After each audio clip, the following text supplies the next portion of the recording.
Hi, and welcome to our webinar called What's New Inside Payment Management version 2023 R1.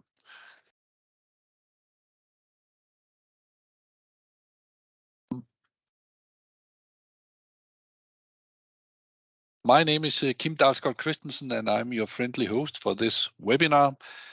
As you might know, we have now released new versions of all our solutions, both for Business Central on cloud and on premises. To follow up on this, we have these webinars. If you did not register, they will be available as a recording on your YouTube channel, on our YouTube channel, as soon as possible after these events. Before we get started, I'd like to go over a few items so you know how to participate in today's event. As an attendee, you have joined this webinar muted or in listen-only mode by default. You will, however, have the opportunity to submit text questions to today's presenter by typing in your questions. You may send in your questions at any time during the presentation. We will collect these and answer a few ones relevant for the majority of the audience, and the rest we will answer them after the event. For those of you who are new to Continia, we are one of the top add-on software companies delivering solutions exclusively to Microsoft Dynamics Business Central. We started up in 1992, leading us to today, where we are an international company with offices supported by more than 1,400 Microsoft Business Central partners throughout the world. Our solution focuses on the automation of finance processes from start to finish by using Business Central. This means we simply build our solutions inside Business Central. This is due to the open architecture of Business Central that gives us the opportunity to add all our features directly into Business Central application. This makes it very easy for users to adapt the new features, and the implementation costs are extremely low compared to related standard solutions within the market. All our solutions are available both on premises and on Business Central Online or Cloud from Microsoft AppSource. Each and every solution is delivered by our partners, and we do have a wide range of different customer types, both within size and types. So no matter who you are and what you do, I'm pretty sure you will find customers much alike you. That was it about Continia. So now it's time for my colleague Anne to take over and show what's new inside payment management. Anne? Thank you, Kim. I hope you all can hear me and see my screen. We can see your screen, yes. Perfect. So this is about payment management, and it's about what's new for 2023 R1. So the past 6 months since our last major release. As Kim mentioned, my name is Anne, and I am the solution specialist for payment management, and I am here to guide you through the most important new features and changes since last major release. The agenda for my presentation is that I will go through some of the features, and in that there is our in-app notifications, and there is this payment service provider module. We've launched some new automation, and we have some news for countries and banks and other localized news. And then we have statement intelligence news also. The in-app notifications is something that we are launching for all our apps, and it is very relevant for payment management. This is to help you receive the information needed if there are any operational issues that can interfere with your Continia solution and cause problem in your work. So if a system that your Continia solution is dependent on fails, you'll be the first to know. On the more pleasant side, we can now also let you know about new releases and updates. The notification allows you to access a brief introduction or video clips of the new features, and this is just our way to always keep you in the loop about what we're doing. We won't be flooding you with information. You can select, we can select who we want to get the notification, so no one gets unnecessary information. This is based on continuous solution and version, Business Central version, localization, and for payment management, it's going to be something like, for example, the bank system.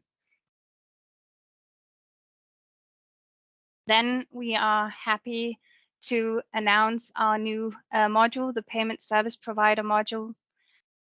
This will help you with electronic payments from customers through a third-party provider.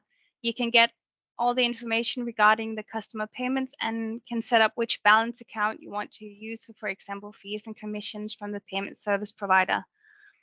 The module has templates set up already, so it's really easy to start importing from the payment service provider.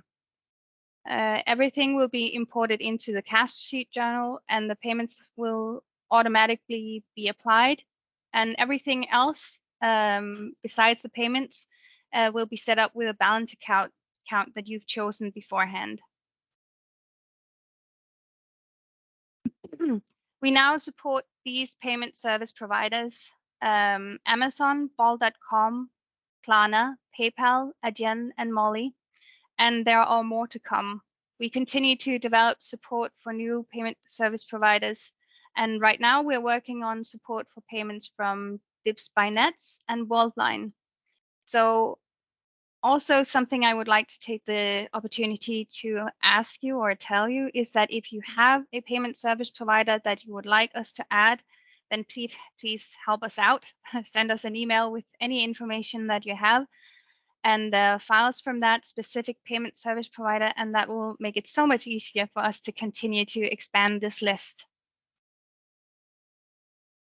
Payment management is now even more automated in the sense that we can import cash receipt files and bank statement files automatically.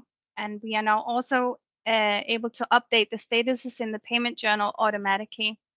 I will show you where to set these up when we get to the live demo. We have entered new countries to meet the demands of organizations that operate in multiple countries and to, of course, welcome new customers from these countries. So Finland and Germany are added to the list. And in more localized features, we now support communication with Rabobank, which we also did before, but now we're using their own API, so we can get a little bit more information from the bank using their own API. So this is an option now. You can use either Biscuit or their own API. We also support the use of the same IBAN for multiple bank accounts with different currencies. And this is a specific need for from our Dutch customers with some of the banks. So this is now supported by payment management. And also we support direct communication with Sparbanken Møre and Sparbanken Sør for our Norwegian customers. And we support Bankgirot OCR reference for our Swedish customers. First off, statement intelligence news, we have improved on the matching. So if you not only want to send reminders to your customers, but also to bill them for finance charges or fees for overdue invoices, we are now able to match the finance charge that's a long word, finance charge memo customer ledger entry when the payment arrives in the statement lines. We have improved the search for entries by creating a tolerance setup where you can now choose between percentage or fixed amount. And based on that, you can get reconciliation suggestions. You can be even more specific by setting it up on the customer or vendor. And on top of that, you have to bear in mind that we still have a tolerance set up for automatic creation of journal lines for customer, vendors, and employees. So this setup is now really very, you can tailor it for a very specific need. The general reconciliation rules and bank account reconciliation rules have been improved to include the notification text from the additional information field. And on top of making the import of statement files automatic, as I mentioned before, you can now also import multiple files at a time. If you would like to see all the small changes and updates we've made, you can take a look at our roadmap and changelogs on docs.continia.com, where you have a more detailed list of every little small thing we've changed. But these are the major things that we've done since the last time. So now let's go to the live demo that I've prepared for you. See if we can't find the Business Central.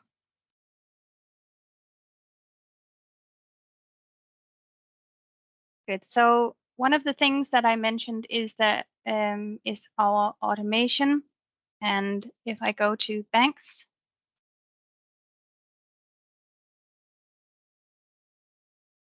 right here in the bottom, you can see update payment journal lines status, and you can select to do that automatic. This will turn on a job queue that will import the status updates from the banks automatically. And if I go back and go to the bank accounts,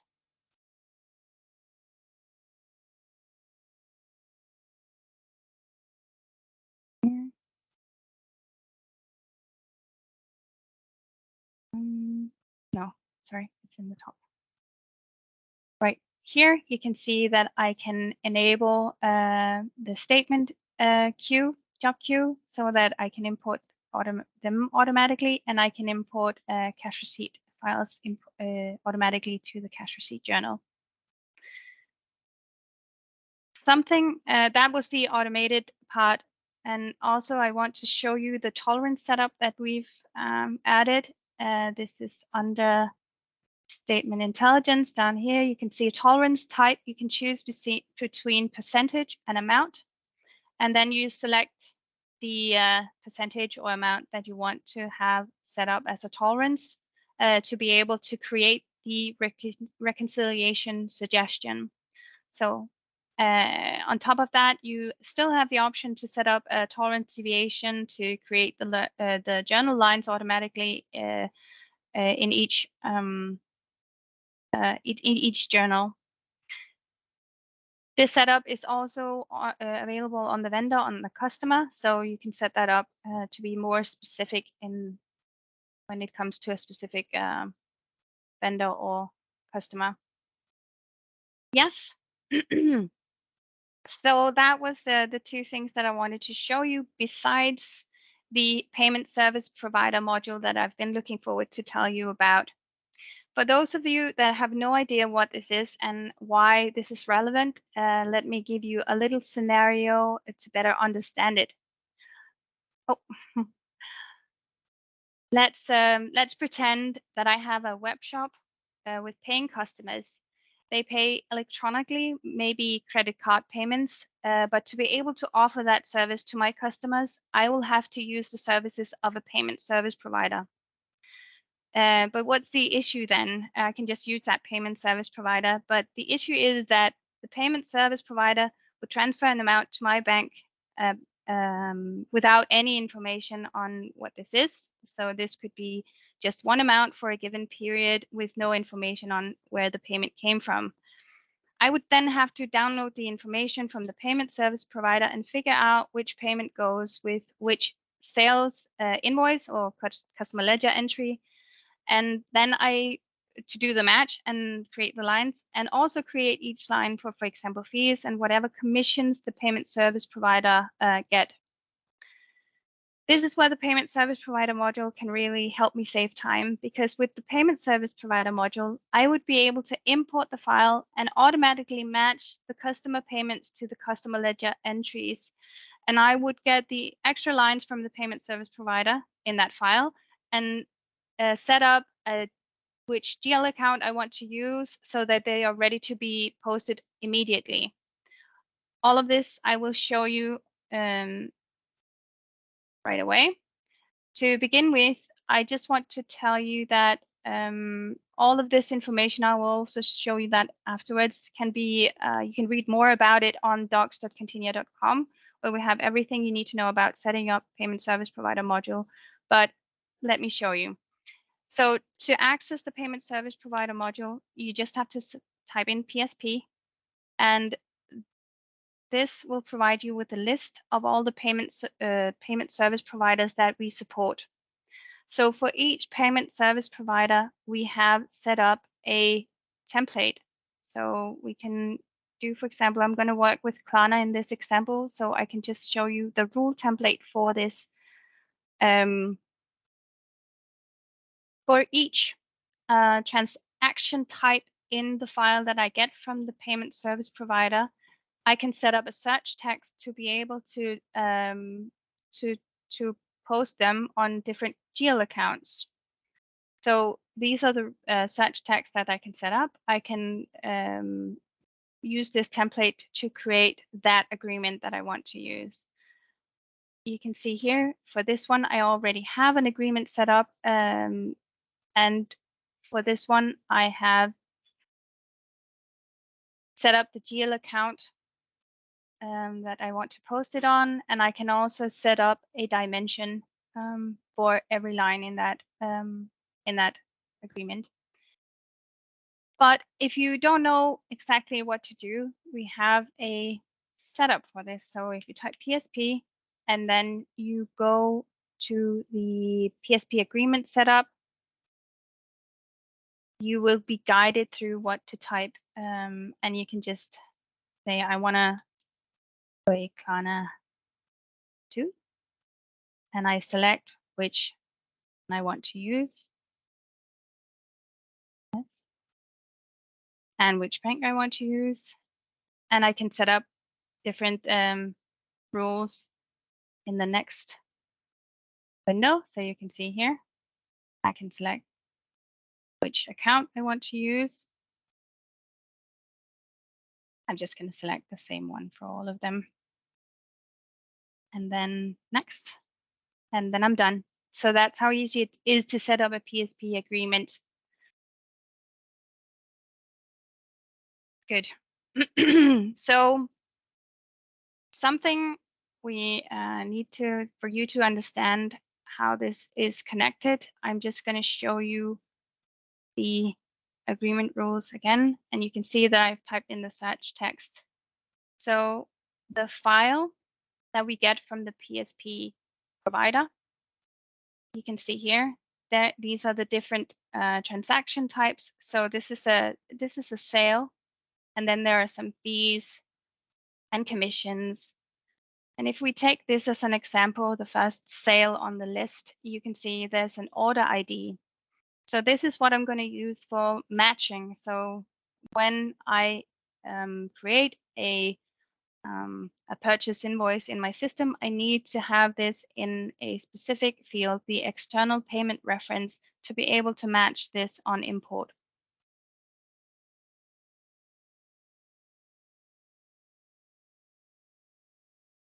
So if we go to the payment management setup, there's a setup in here to be able to update the external payment reference. I can choose to not do anything, and then I would have to type it in myself. But I can also use external document number or your reference, and then that will just be automatically copied into the external payment reference. So that's an easy way to get that filled out. You can also use a custom field and then select which custom field you want to use down here. If I then go to a customer, let's take this one.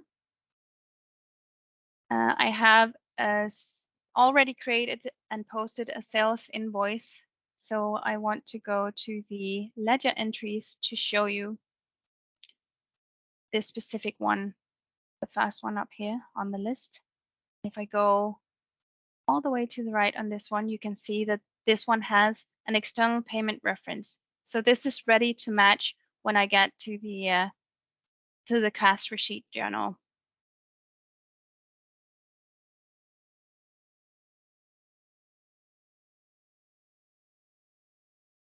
So now I'm going to show you in the cash receipt journal. I have this journal down here that I want to use, and this should be set up to be enabled to be a payment service provider journal. On this one, I've also selected a PSP agreement that I want to work with, and it's not, you can change this when you import, but this is just to use this as for Klarna as a default. So when I open this one, you can see here, it's set up with the PSP agreement rules, and I will import the payments. I could change if I want it to be some other agreement like the other one that I created, but I'm just going to go with this one. And then, okay, and I'm just going to find the file that I've been using for today.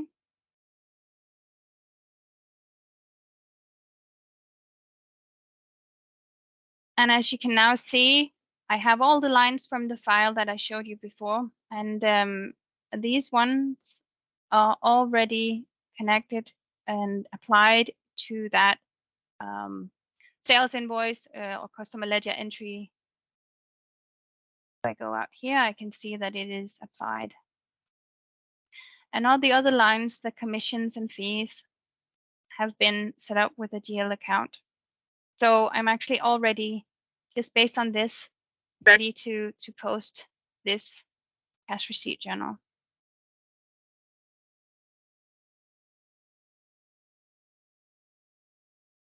And if we then go to the customer, like this one, we've seen that before. So, and we go to the ledger entries, see there is a payment now. And they're both closed. If we go to finance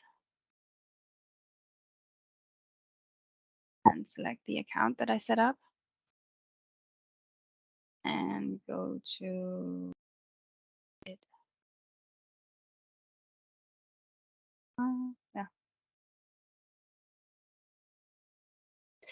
You can see that the lines have been created. So yes, that is payment service provider module in action. And I just want to show you on Docs that, as I mentioned, you can see the roadmap, and you have the change logs in here also, so you can take a look at that. And also you can take a look at the payment service provider module. Oh, I can spell.